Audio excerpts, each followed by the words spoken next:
Essences, Politics, and God, or Why It Is Reasonable to Believe in Essences, by Withered Rose.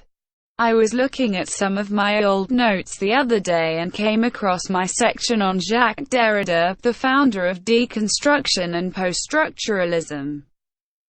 If you ever wondered where the terms essentialism or essentializing comes from, it is more or less downstream from Derrida's work in the 70s and 80s. For those who have not heard these terms, which are commonplace in the university, essentialism is the position that essences, the is of what a thing is, exist. To essentialize a thing is for someone who does not believe in essences to ascribe an essence to a given thing. Often in the university setting, these terms are thrown around in the context of gender, sexuality, and social roles. According to the current orthodoxy, there is no essence to manhood, womanhood, or sexuality, as these are simply social constructs that change according to time and place. There are clear political implications for the truth or falsehood of this position, with LGBT and gender role-related issues being the most immediate.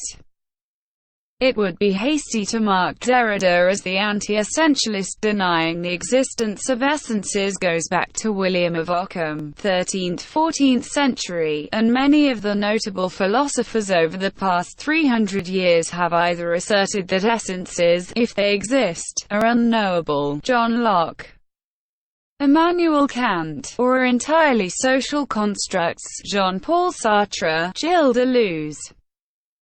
Ockham denied the existence of essences because he thought that 1. Plurality should not be asserted without necessity, and 2. Essences are an unnecessary explanation of a thing, and thus should not be asserted. Locke and Kant were heavily influenced by the optical theories of Isaac Newton and thus came to believe, with Newton, that we cannot perceive a thing as it is but only light reflected from that thing. If it is true that I am not actually perceiving the computer in front of me, but only light reflected from it, then how can I possibly know what this computer is? 1. I might be able to know the qualities of the computer, the feel of the keyboard, the brightness of the screen, the sound of the fan, etc. And I could compare these qualities to other computers, but I cannot what it is that possesses these qualities. I do not know what computerness is. Sartre and Deleuze argued that what a thing is how it acts in the world, the former asserting existence precedes essence, and the later using Darwin's theory of evolution to attack the notion of stable categories. There are reasons to be committed to the view that essences are real, one being a commitment to the knowability of things, another being a commitment to gender realism. Given that anti-essentialism is the current orthodoxy, the essentialist is expected to have some justification for his belief.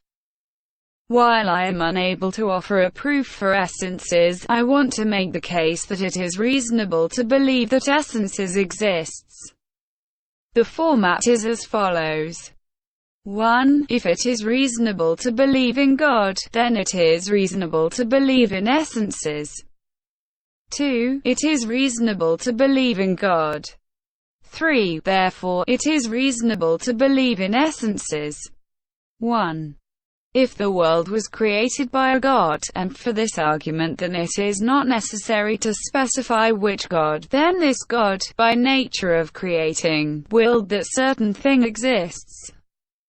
By willing that certain things exist, and thus creating them, then this God willed things to be a certain way. For example, if God willed that humans exist, then God had some blueprint for what humans would be. These blueprints, or idea wills, are equivalent to essences because by willing X to exist and having a blueprint or idea of what X should be, then the answer to the question, what is X? Which is the same question as what is the essence of X? Is answered by reference to what God willed X to be.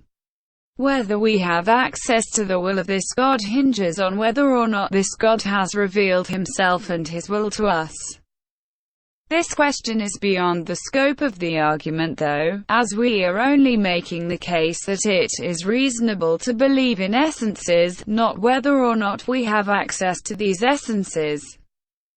2. To answer the question of whether or not there is a God, we would ask ourselves, what would we expect if there is a God? One thing we would expect if there is a God who created the world is an ordered and regular universe, just as we expect to see order and regularity, since we know it was made by an intelligence, in a machine. On the other hand, if there is no God and the universe happens to exist by chance, then we would not expect to see order and regularity any more than we would expect to see paragraphs form by dropping Scrabble pieces from the top of a skyscraper.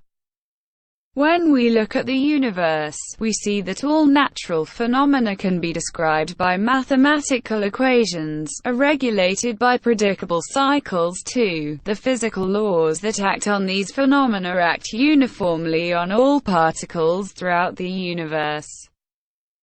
And these particles are perfectly uniform according to type. Point 3. Instead of random chaos, order and regularity are found throughout the universe, and this is what we would expect if there was a God that created the world.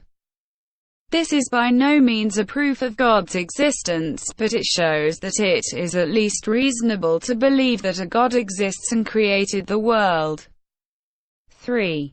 Having shown that it is at least reasonable to believe in a God, even if it turns out that there is not a God, then it would follow that it is reasonable to believe in essences.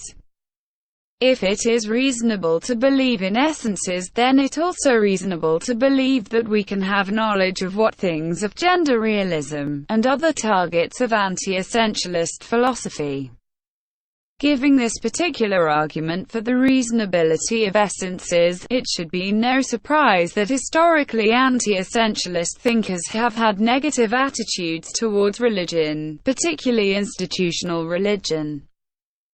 Institutional religion, it is argued by these thinkers, are repressive because they espouse essentialism, and essentialism, if true, means that there are ways of acting and living properly and ways that are not, but if there are ways of acting and living both properly and improperly, then sexuality and gender roles would have a definite meaning, and thus deviations from that meaning would properly be understood as unnatural, as in deviating from the nature, or essence, of that thing. Thus, connecting the existence of God to the existence of essences is not simply an argument for essentialism, but brings out why it is that anti-essentialist thinkers have identified institutional religion as a threat. Support Withered Rose's work by going over to Rose's Patreon. 1. Here is found the tacit assumption that knowledge of a thing requires ocular perception of that thing. Contrasted with this view are the positions that knowledge comes by hearing, in the case of listening to a person tell me who he is, or through intuition, mental seeing. When I figure out a math problem after many failed attempts, I shout out, "Ah! I see it now." 2. The most well-known are the water cycle and the carbon cycle. 3. All hydrogen particles, for example, have the same powers and liabilities, that is, they can all act and be acted upon in the same ways.